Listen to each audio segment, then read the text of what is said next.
Hello everyone, today in this video I'm gonna show you how you can solve touch problem in your device in Infinix Zero 20.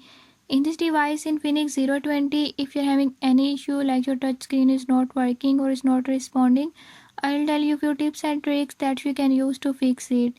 Before I start, if you are new to my channel, don't forget to subscribe and press bell icon. Watch complete video and learn how you can fix it.